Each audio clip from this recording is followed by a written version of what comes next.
HU. HU. Thank you so much, everybody. Please have a seat. Oh, I feel important now. Got a degree from Howard. Cicely Tyson said something nice about me. I love you back. To President Frederick, the Board of Trustees, faculty and staff, fellow recipients of honorary degrees, thank you for the honor of spending this day with you. And congratulations to the class of 2016.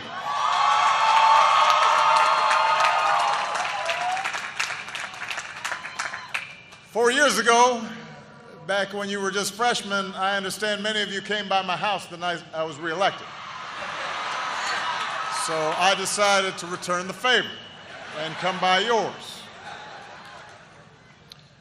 To the parents, the grandparents, aunts, uncles, brothers, sisters, all the family and friends who stood by this class, cheered them on, helped them get here today. This is your day as well. Let's give them a big round of applause as well.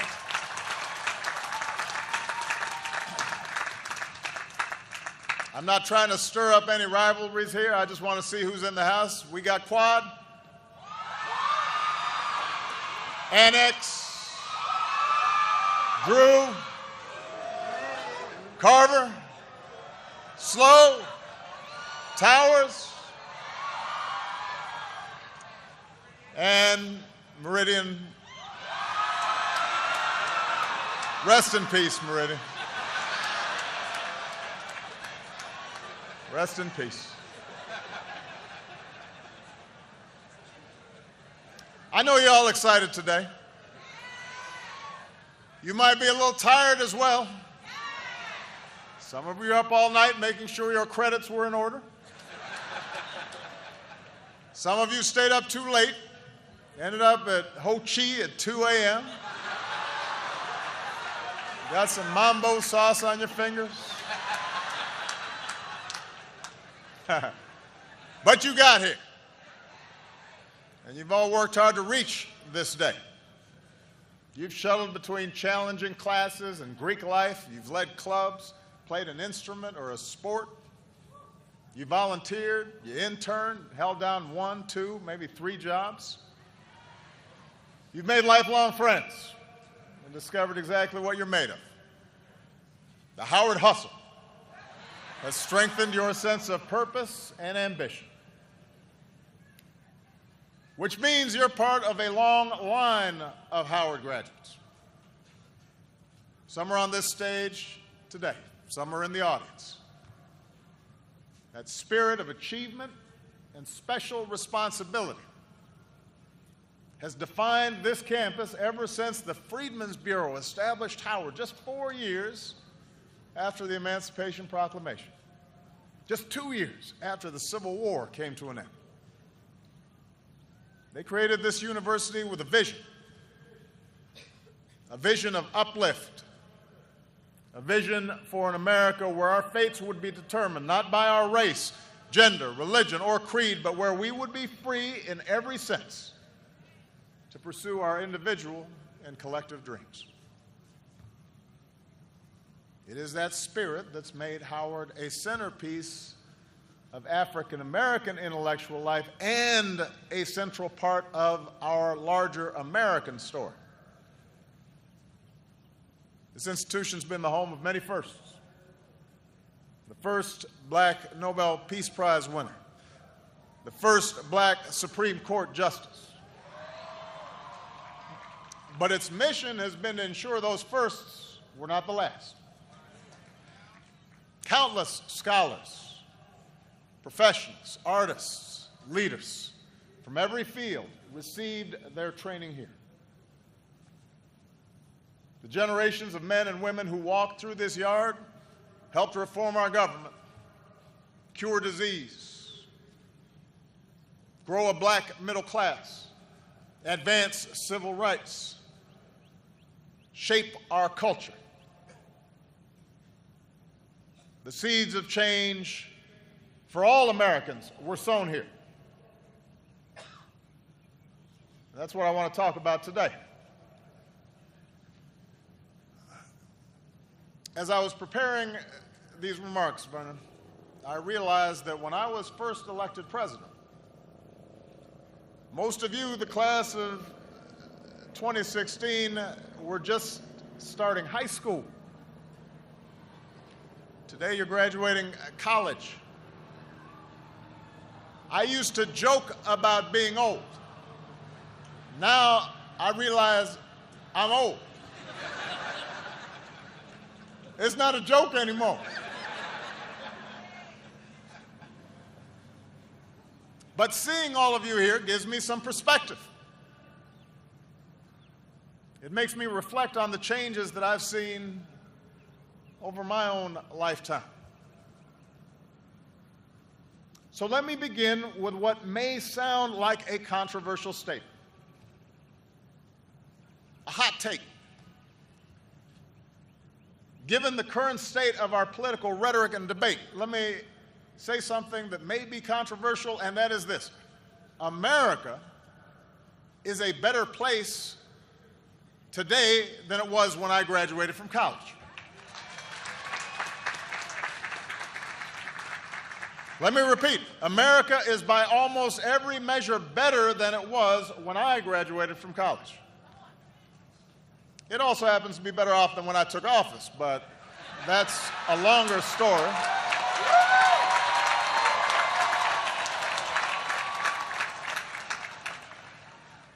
That's a different discussion for another speech. But think about it. I graduated in 1983. New York City, America's largest city, where I lived at the time, had endured a decade marked by crime and deterioration and near bankruptcy. And many cities were in similar shape. Our nation had gone through years of economic stagnation, the stranglehold of foreign oil, a recession where unemployment nearly scraped 11%. The auto industry was getting its clock cleaned by foreign competition. And don't even get me started on the clothes and the hairstyles. I've tried to eliminate all photos of me from this period. I thought I looked good. I was wrong. Since that year, since the year I graduated, the poverty rate is down. Americans with college degrees, that rate is up. Crime rates are down. America's cities have undergone a renaissance. There are more women in the workforce. They're earning more money. We've cut teen pregnancy in half. We've slashed the African-American dropout rate by almost 60%. And all of you have a computer in your pocket that gives you the world at the touch of a button. In 1983, I was part of fewer than 10% of African-Americans who graduated with a bachelor's degree. Today, you're part of more than 20% who will. And more than half of blacks say we're better off than our parents were at our age, and that our kids will be better off too. So America is better. And the world is better too. A wall came down in Berlin. An iron curtain was torn asunder. The obscenity of apartheid came to an end. A young generation in Belfast and London have grown up without ever having to think about our IRA bonds. In just the past 16 years, we've come from a world without marriage equality to one where it's a reality in nearly 24 countries. Around the world, more people live in democracies. We've lifted more than 1 billion people from extreme poverty. We've cut the child mortality rate worldwide by more than half. America's better. The world is better. And stay with me now. Race relations are better since I graduated. That's the truth.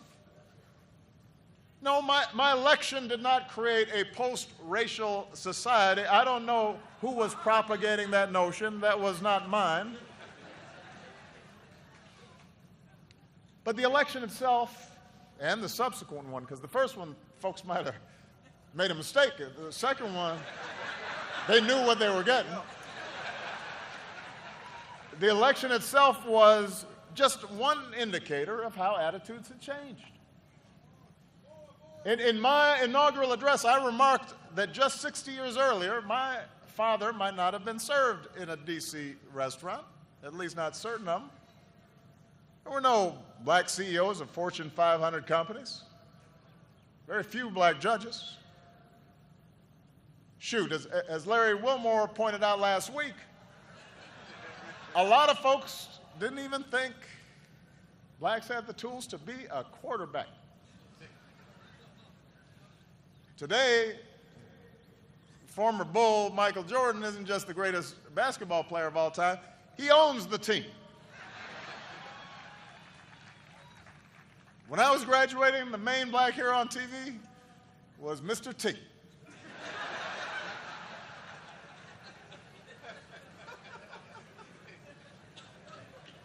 Rap and hip-hop were counterculture, underground. Now Shonda Rhimes owns Thursday night, and Beyonce runs the world. We're no longer entertainers, we're producers, studio executives, no longer small business owners, we're CEOs, we're mayors, representatives, presidents of the United States.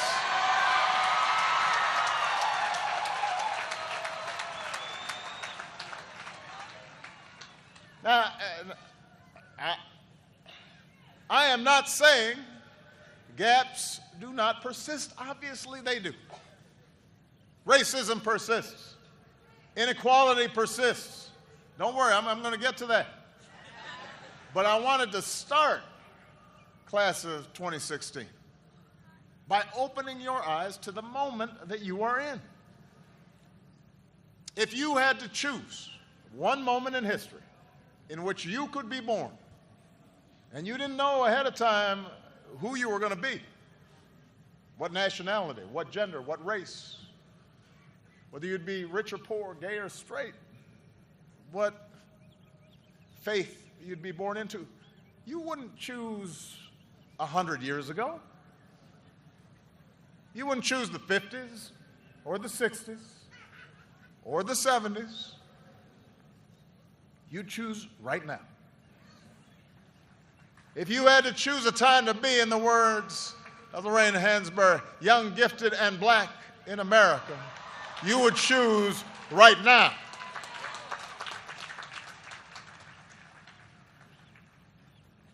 I tell you all this because it's important to note progress.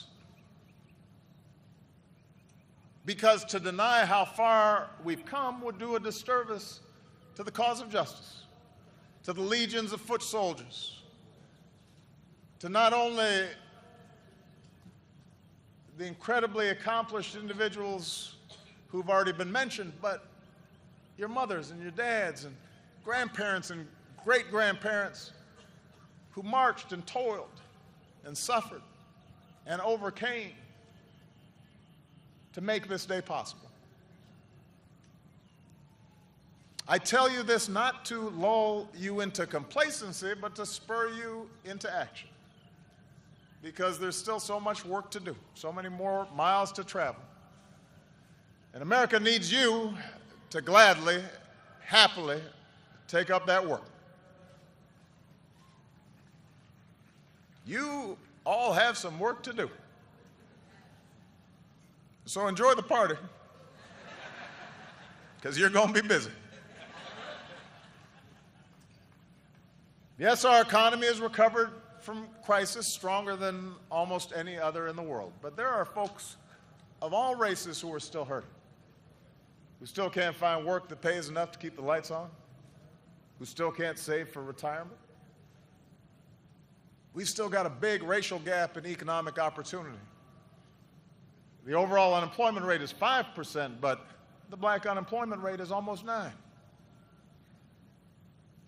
We've still got an achievement gap. When black boys and girls graduate high school and college at lower rates than white boys and white girls. Harriet Tubman may be going on the 20, but we've still got a gender gap when a black woman working full-time still earns just 66% of what a white man gets paid.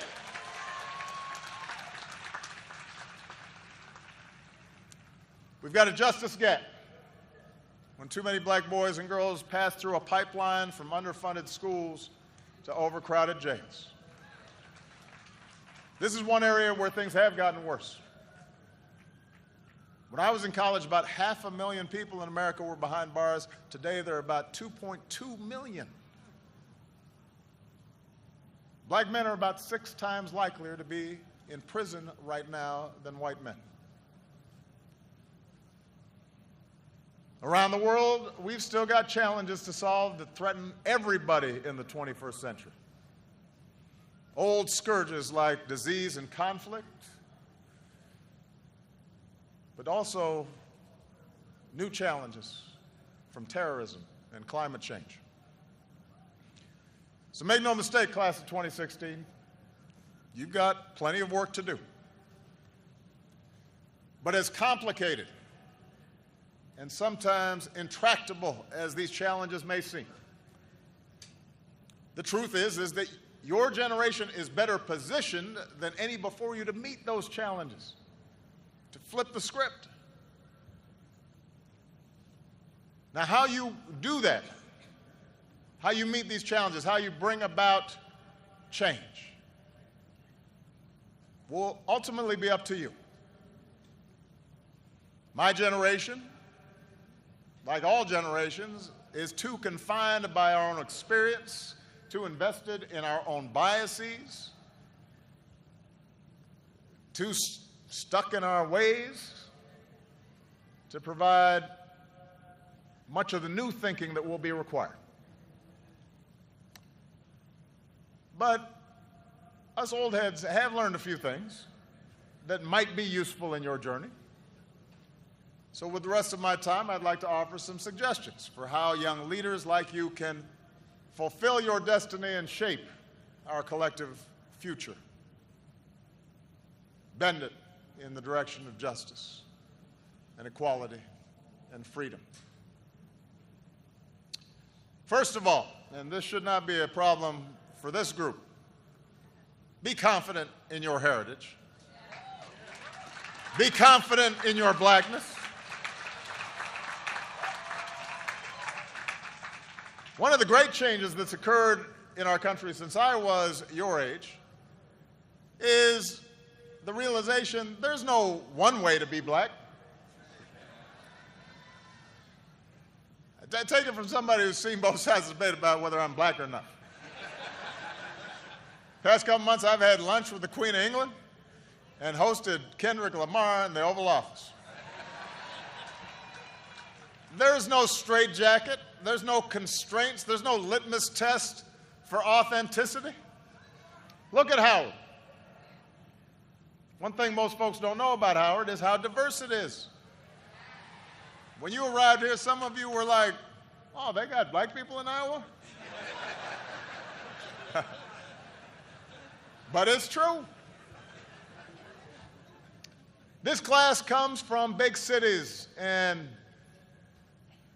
rural communities, and some of you crossed oceans to study here. You shatter stereotypes. Some of you come from a long line of bison. Some of you are the first in your family to graduate from college. You all talk different. You all dress different.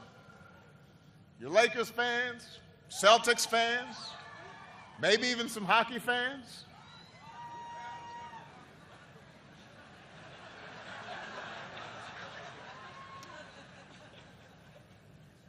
And because of those who come before you, you have models to follow.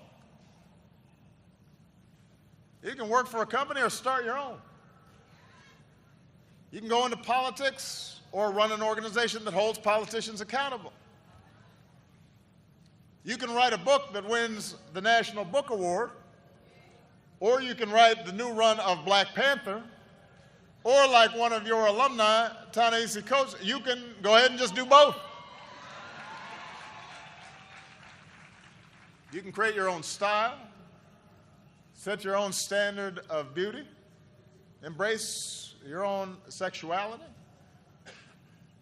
Think about an icon we just lost, Prince. He blew up categories. People didn't know what Prince was doing.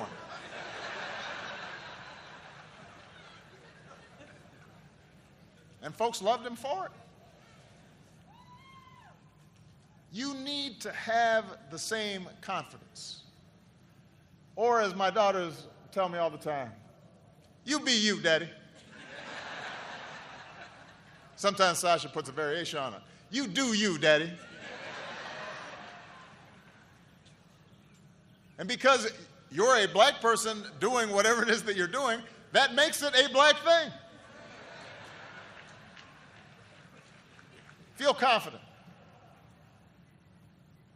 Second, even as we each embrace our own beautiful, unique, and valid versions of our blackness, remember the tie that does bind us as African Americans. And that is our particular awareness of injustice and unfairness and struggle.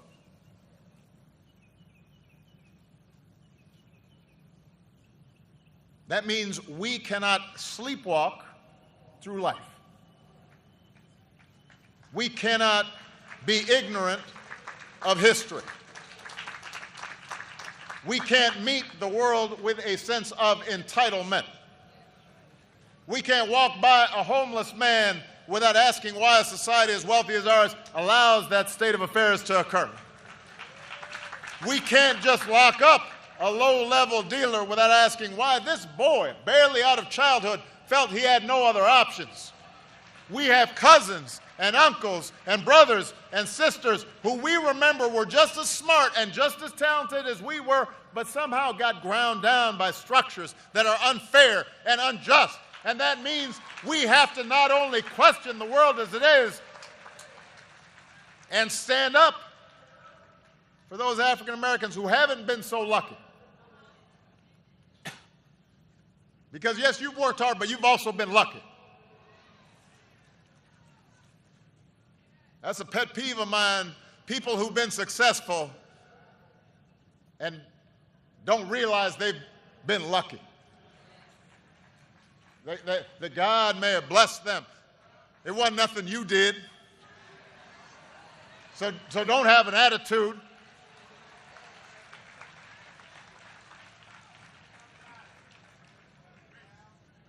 But we must also expand our moral imaginations to understand and empathize with all people who are struggling. Not just black folks who are struggling. The refugee, the immigrant, the rural poor, the transgender person, and yes, the middle-aged white guy who you may think has all the advantages, but over the last several decades has seen his world upended by economic and cultural and technological change and feels powerless to stop it.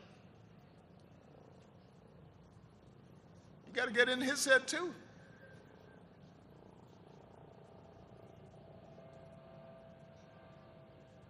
Number three, you have to go through life with more than just passion for change. You need a strategy.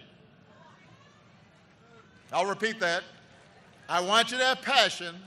You have to have a strategy. Not just awareness, but action. Not just hashtags, but votes.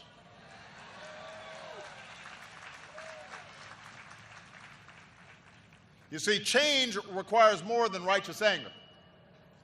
It requires a program and it requires organizing. At the 1964 Democratic Convention, Fannie Lou Hamer, 5 feet 4 inches tall, gave a fiery speech on the national stage. But then she went back home to Mississippi and organized cotton pickers. And she didn't have the tools and technology where you can whip up a movement in minutes. She had to go door to door. And I'm so proud of the new guard of black civil rights leaders who understand this. It's thanks in large part to the activism of young people like many of you, from Black Twitter to Black Lives Matter, that America's eyes have been opened, white, black, Democrat, Republican, to the real problems, for example, in our criminal justice system. But to bring about structural change, lasting change, awareness is not enough. It requires changes in law, changes in custom. If you care about mass incarceration, let me ask you, how are you pressuring members of Congress to pass the criminal justice reform bill now pending before them? If you care about better policing, do you know who your district attorney is? Do you know who your state's attorney general is? Do you know the difference? Do you know who appoints the police chief and who writes the police training manual? Find out who they are, what their responsibilities are. Mobilize the community, present them with a plan, work with them to bring about change, hold them accountable if they do not deliver. Passion is vital, but you got to have a strategy. And your plan better include voting. Not just some of the time, but all of the time.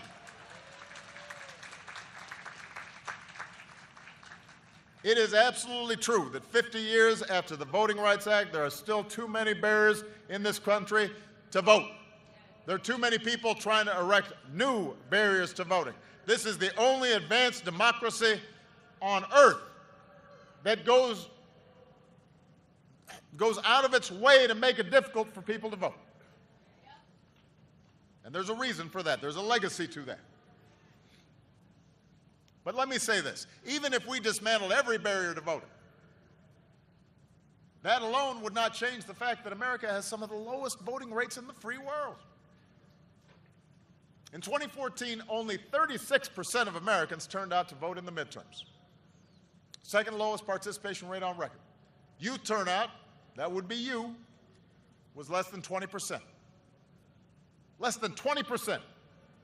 4 out of 5 did not vote. In 2012, nearly 2 in 3 African Americans turned out.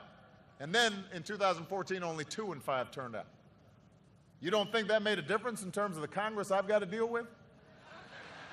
And then people are wondering, well, how come Obama hadn't gotten this done?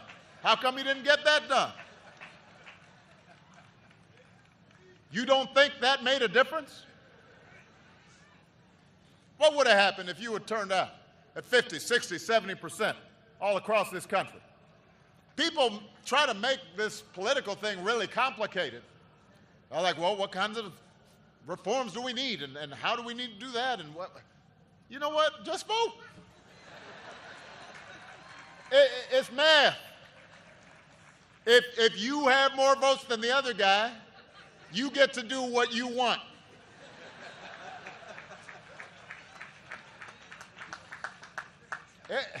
It's not that complicated. And you don't have excuses.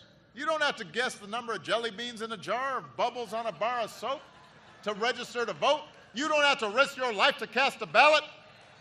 Other people already did that for you. Your grandparents, your great-grandparents might be here today. They were working on it. What's your excuse?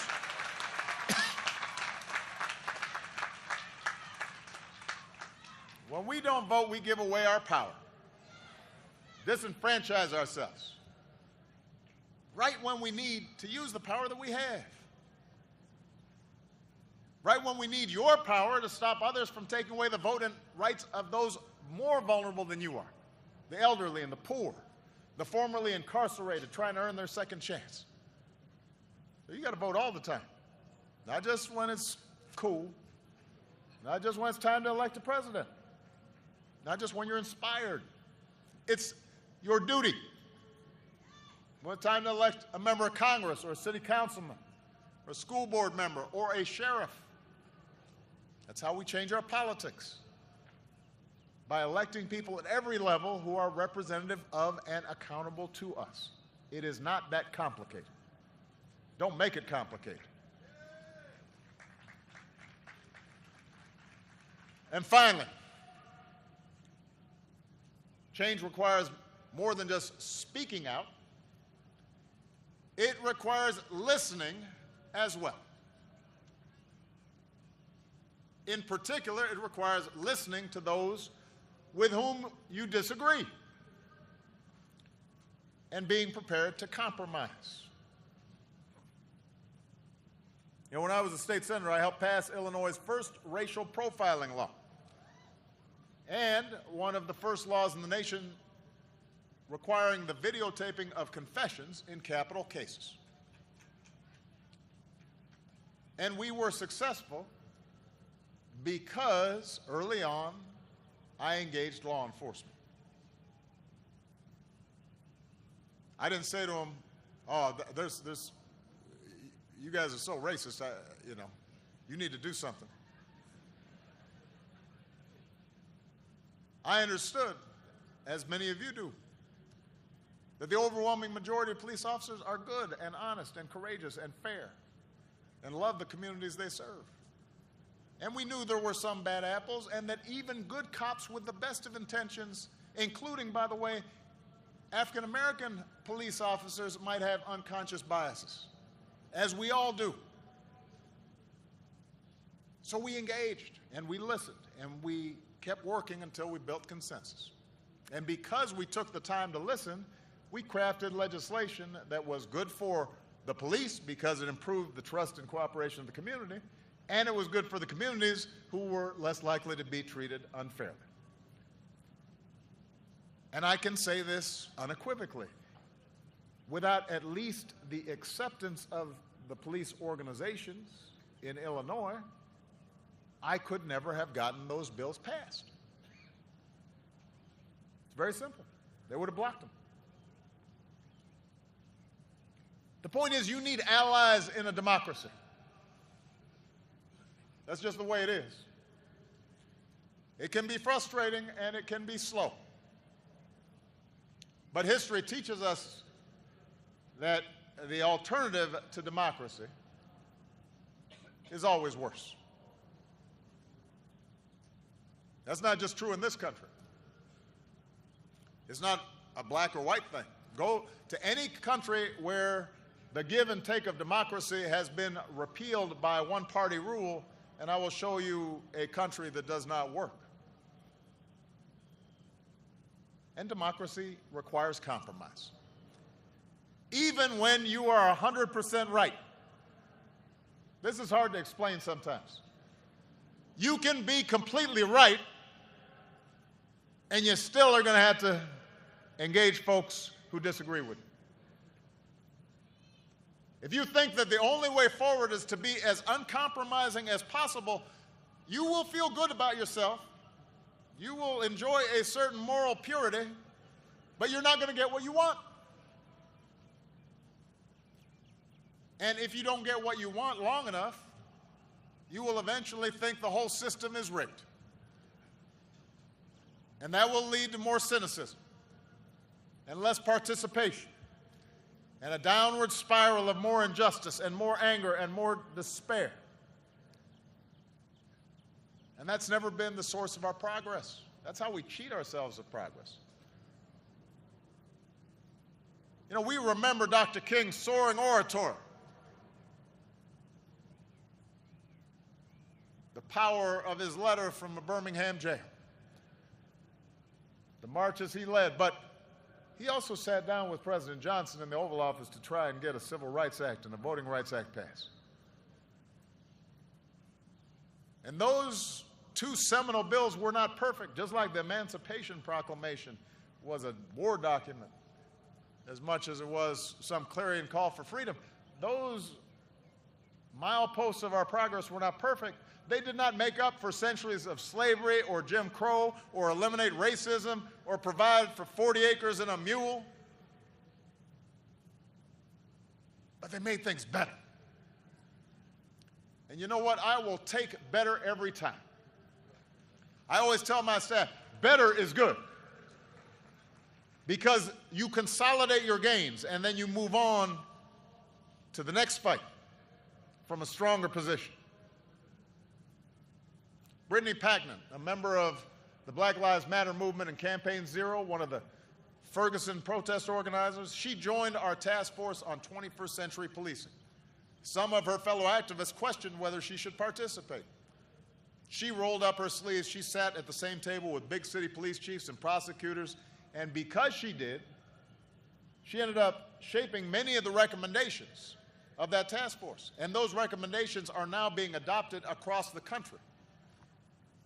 Changes that many of the protesters called for. If young activists like Brittany had refused to participate out of some sense of ideological purity, then those great ideas would have just remained ideas. But she did participate, and that's how change happens. America is big, and it is boisterous, and it is more diverse than ever. The president told me that we've got a significant Nepalese contingent here at Howard. I would not have guessed that. Right on. But it just tells you how interconnected we're becoming. And with so many folks from so many places converging, we are not always going to agree with each other. Another Howard alum, Zora Neale Hurston, once said, there's a good quote here, "Nothing that God ever made is the same thing to more than one person." Think about that. That's why our democracy gives us a process designed for us to settle our disputes with argument and ideas and votes instead of violence and simple majority rule. So don't try to shut folks out. Don't try to shut them down, no matter how much you might disagree with them. You know, there's been a trend around the country of trying to get colleges to disinvite speakers with a different point of view or disrupt a politician's rally. Don't do that. No matter how ridiculous or offensive you might find the things that come out of their mouths. Because as my grandmother used to tell me, every time a fool speaks, they are just advertising their own ignorance. Let them talk. Let them talk. If you don't, you just make them a victim. And then they can avoid accountability. That doesn't mean you shouldn't challenge them. Have the confidence to challenge them. Confidence in the rightness of your position. There will be times when you shouldn't compromise your core values, your integrity. And you will have the responsibility to speak up in the face of injustice. But listen, engage. If the other side has a point, learn from them. If they're wrong, rebut them, teach them, beat them on the battlefield of ideas. And you might as well start practicing now, because one thing I can guarantee you, you will have to deal with ignorance, hatred, racism, foolishness, trifling folks. I promise you, you will have to deal with all that at every stage of your life. That may not seem fair, but life has never been completely fair.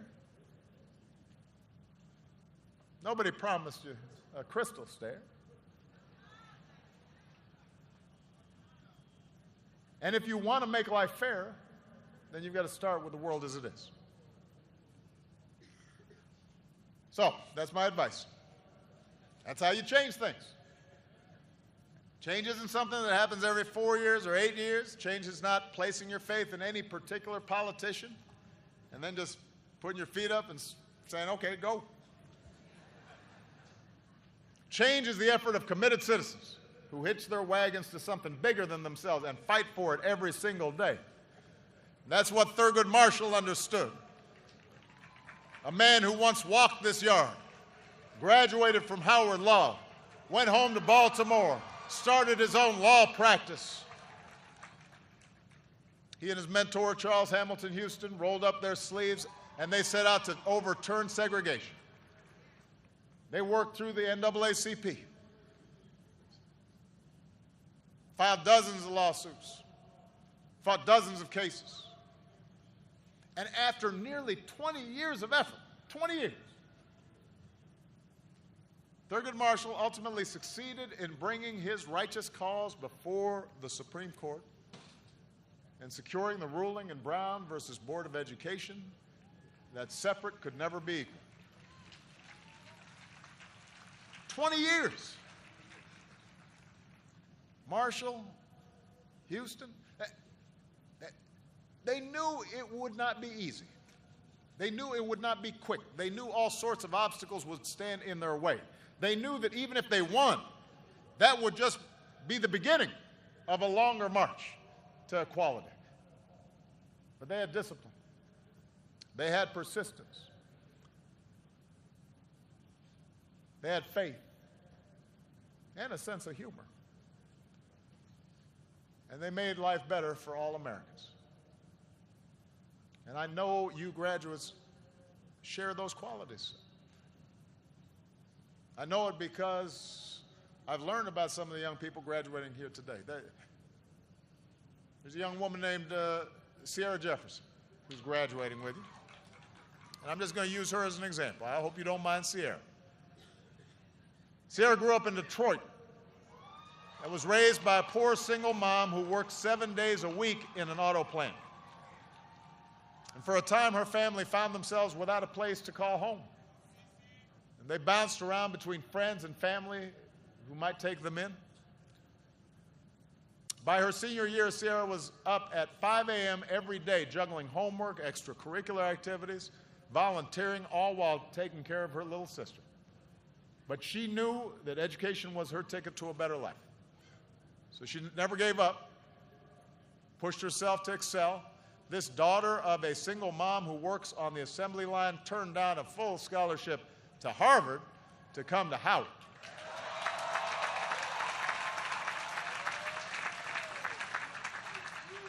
And today, like many of you, Sierra's the first in her family to graduate from college. And then she says she's going to go back to her hometown just like Thurgood Marshall did, to make sure all the working folks she grew up with have access to the health care they need and deserve. As she puts it, she's going to be a change agent. She's going to reach back and help folks like her succeed. And people like Sierra are why I remain optimistic about America. Young people like you are why I never give in to despair. James Baldwin once wrote, "Not everything that is faced can be changed, but nothing can be changed until it is faced." Graduates, each of us is only here because someone else faced down challenges for us. We are only who we are because someone else struggled and sacrificed for us. That's not just Thurgood Marshall's story or Sierra's story or my story or your story. That is the story of America. Story whispered by slaves in the cotton fields. The song of marchers in Selma. The dream of a king in the shadow of Lincoln. The prayer of immigrants who set out for a new world. The roar of women demanding the vote. The rallying cry of workers who built America.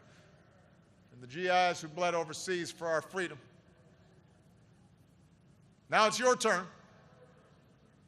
And the good news is you're ready. And when your journey seems too hard, And when you run into a chorus of cynics who tell you that you're being foolish to keep believing, or that you can't do something, or that you should just give up, or you should just settle, you might say to yourself a little phrase that I've found handy these last 8 years. Yes, we can. Congratulations, class of 2016. Good luck. God bless you. God bless the United States of America. I'm proud of you.